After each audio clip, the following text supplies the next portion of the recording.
কোনো সম্পত্তির 3/4 অংশের মূল্য 21,000 টাকা হলে ওই সম্পত্তির 4/7 অংশের মূল্য কত? এটা আমাদের কোয়েশ্চেন। আমাদের বুঝতে হবে 3/4 অংশ মানে কতটা। দেখো এখানে যে আমাদের অ্যানিমেশনের দ্বারা রং করা রয়েছে 1 2 3 4 চারটি ভাগ, এটি হচ্ছে আমাদের 4টি ভাগ, তার 3টি অংশ অর্থাৎ প্রথম দ্বিতীয় 3, এই 3টি ভাগের মূল্য হচ্ছে 21,000 টাকা। তাহলে আমাদের প্রথমে প্রত্যেকটা ভাগের মূল্য জানতে হবে এবং পুরো যে 4টা ভাগের মূল্য জানতে হবে। এখানে আমাদের দেওয়া রয়েছে প্রথম দ্বিতীয় এবং তৃতীয়, এই 3টি ভাগের মূল্য এখানে দেওয়া রয়েছে।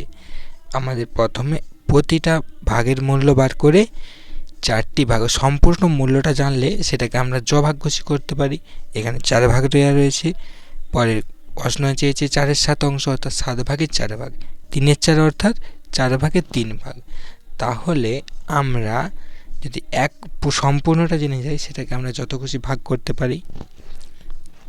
3/4 সমান 4 ভাগের 3 ভাগ।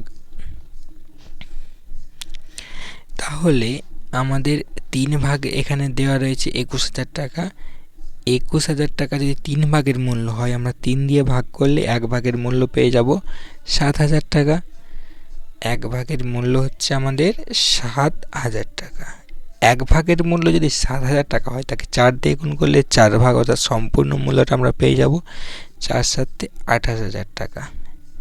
এটা হচ্ছে আমাদের সম্পূর্ণ। পরে কোশ্চেনে কি বলেছে, 7-এর 4 বার করতে হবে, মানে 7 ভাগ বার করতে হবে, তার মধ্যে 4টি ভাগ অর্থাৎ 7 দিয়ে ভাগ করলাম, 7 দিয়ে ভাগ করলে 4,000 হচ্ছে। এই 4,000 হচ্ছে আমার 7 ভাগের মধ্যে 1 ভাগ। তাহলে আমাদের 7 ভাগের মধ্যে 4 ভাগের মূল্য কত চেয়েছে? তাহলে 1 ভাগ যদি 4,000 হয় তাহলে 4 ভাগ কত? 4 দিয়ে গুণ করলে পেয়ে যাব 4,000 গুণিত 4, 4,000 গুণিত 4/7 অংশ, সেখানে 4 গুণ করছি 4 সমান 4 4-এ 16,000। এটি হচ্ছে আমাদের উত্তর এই প্রশ্নটার জন্য। 4/7 অংশের মূল্য হচ্ছে 16,000 টাকা। ঠিক আছে, এই প্রশ্নটার জন্য এটাই সঠিক উত্তর। তো থ্যাংক ইউ।